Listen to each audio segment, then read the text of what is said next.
আচ্ছা, অনেকদিন পর আসা হলো। এখন বানাচ্ছি আমি ধোসা। তা ধোসাটা যে হবে সুজি, এই যে সুজি নিয়েছি, এই বাটির এক বাটি সুজি আর হাফ বাটি আটা আর সুজি। এবার সঙ্গে আমি নেব টক দই, কারণ ধোসা মানেই টক দই ছাড়া ধোসাটা একদমই ভালো হয় না। তা আমি সুজি নিয়েছি ঠিক এই বাটির এক বাটি ভরা সুজি, হাফ বাটি আটা, আর এবার নিচ্ছি টক দই। টক দইটাকে আমি বেশিটা নিইনি, মানে হাফ বাটির মতনই হবে। তা সুজি যেহেতু এক বাটি নিয়েছি আর টক দই নিচ্ছি হাফ বাটি। টক দইটাকে আগে আমি বাটিতে ঢেলে নিচ্ছি।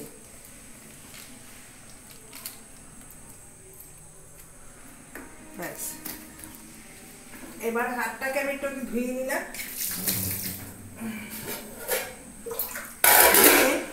এবার আমি এটাকে আটাটা আর সুজিটাকে একসাথে মিক্সড করে নিচ্ছি। এর মধ্যে সামান্য একটু আদা বাটা আর মৌরি বাটা দিয়েছি। একটু ভেতরে মশলা না থাকলে খেতে টেস্ট হবে না, কারণ সুজিটা তো কোনো টেস্ট থাকে না, ধোসা হচ্ছে মশলা ধোসা। আর এখানে আমি দিচ্ছি টক দই, আর ঠিক এই বাটির মাপে এক বাটি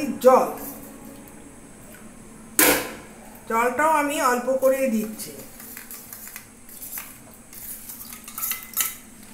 এইবার আমি ভালো করে এটার সাথে মাখিয়ে নিই, মানে এই চামচের সাহায্যে ঘুরিয়ে ঘুরিয়ে ভালো করে মিক্সড করে নিচ্ছি। দেখতে হবে জলটা খুব অল্প করে দিতে হবে, বেশি দিলে হবে না, কেন এটা একদম পাতলাও করা যাবে না, একদম ঘনও করা যাবে না। এখানে দেখা যাচ্ছে আর একটু জল অ্যাড করতে হবে। আর এর সঙ্গে আমি একটু, যেহেতু জলটা এই বাটির মাপে নিচ্ছি, অল্প অল্প করে জল দিতে হবে, একবারে বেশি জল দেওয়া যাবে না। ঠিক আছে, একদম দই হয়ে গেছে, এটা আস্তে আস্তে মিক্সড করতে হবে। আচ্ছা, এটা হতে থাকুক। আর সুজিটা আমি মিক্সিতে আগে এই যে কিছুটা সুজি আবার রেখে দিয়েছি, কেননা যদি একটু পাতলা বা একটু হয় তখন আমি কী করবো। আর এর মধ্যে আমি একটু একটু মৌরি আদা বাটা আগেই দিয়েছি, অল্প একটু নুন দিয়েছি, কারণ ধোসার মধ্যে নুন না থাকলে খেতেও ভালো লাগবে না, তাই একটু নুন দিলাম। আর সঙ্গে একটু চিনি দিচ্ছি, চিনিটা দিচ্ছি একটা ব্রাউন কালারটা বেশ সুন্দর আসে, একটু ব্রাউন কালারের জন্য অল্প একটু চিনি অ্যাড করলাম। হয়ে গেল আমার। এবার আমি কি করছি, অল্প অল্প জল দিয়ে একটু ঘন বেটার তৈরি করছি। ঠিক আছে, সমানে জলটা টেনে নিচ্ছে। সব কিছু আমার উপকরণ দেওয়া হয়ে গেছে। এবার আরেকটু জল অ্যাড করছে অল্প অল্প করে, আর একটুকু যেন দলা না বাঁধে। বেশ সুন্দর মিক্সড গেছে। এবার আমি এটাকে রেস্টে রাখবো প্রায় 30 মিনিট। আর সুজি তো যেহেতু একটু ফুলে উঠবে, আর জল অ্যাড করার কোনো দরকার নেই, তাহলে এটা সুন্দর সেট হয়ে যাবে। দেখেছো?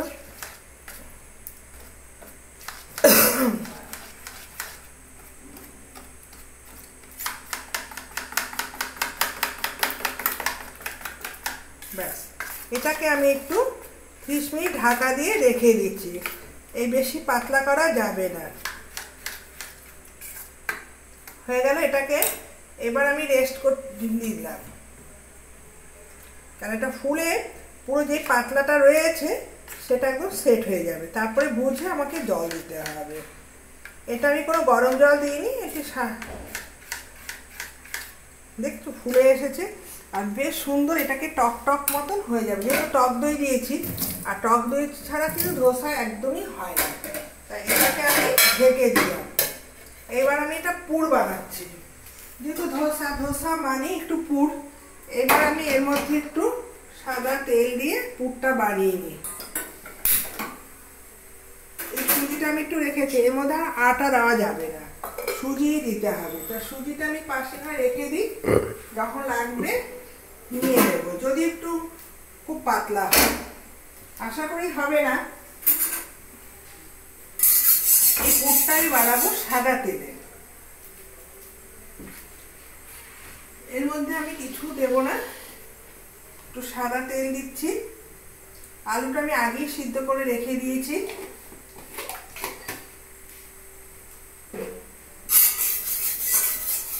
আর সঙ্গে দিচ্ছি, এখন তো ধনে পাতার সময় নেই, তাই জন্য একটু কস্তুরি মেথি দিচ্ছি, কসুরি মেথি।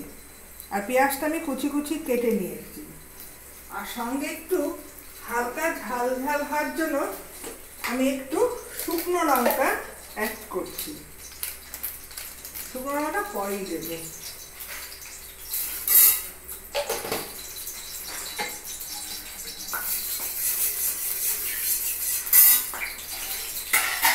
এই আলুটা আমি কি করছি, গোটা সিদ্ধ করে রেখে দিয়েছি। এবার একটু ভালো করে ম্যাশ করে নিলাম। আলু যেহেতু পুর বানাবো,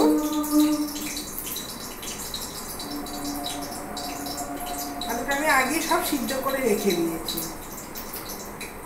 পুরটাকে রেডি করে নিই। তেলটাও গরম হয়ে গেছে, পেঁয়াজটাকে তো হালকা ভেজে দিচ্ছি। মেথিটা, কস্তুরি মেথিটা এখন দেবো না, যখন পুরটা হয়ে যাবে তার আগেই দেবো। এটা একটু ব্রাউন কালারের জন্য, এটা চিনি দেবো না। একটু নুন অ্যাড করছি, 1 চিমটে হলুদ, 1 চিমটে হলুদ দিচ্ছি।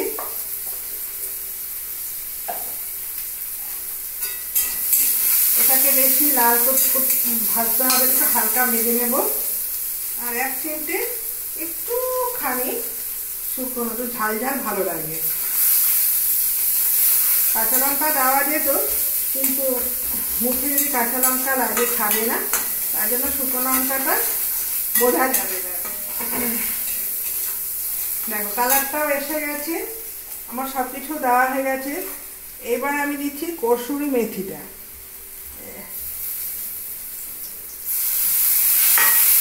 এবার আমি আলু পুরটাও এর সঙ্গে অ্যাড করে দিচ্ছি। এর মধ্যে তোমরা ইচ্ছা করে সসও দিতে পারো, তো টক টক, যে যেটা পছন্দ করে। তা আমি কোনো টক দিচ্ছি না, আমি ওই সস দিয়ে কোনো সাম্বার টাম্বার বানাচ্ছি না। ওই সস দিয়ে না ধোসা খেতে খুব ভালো লাগে। আলুর পুর করছি, ধোসার সাথে চাটনি দিয়ে খাবো। চাটনিটা তো সস দিয়েও ভালো লাগে। আর আমার আলুর পুরটা দেখো কালার এসে গেছে।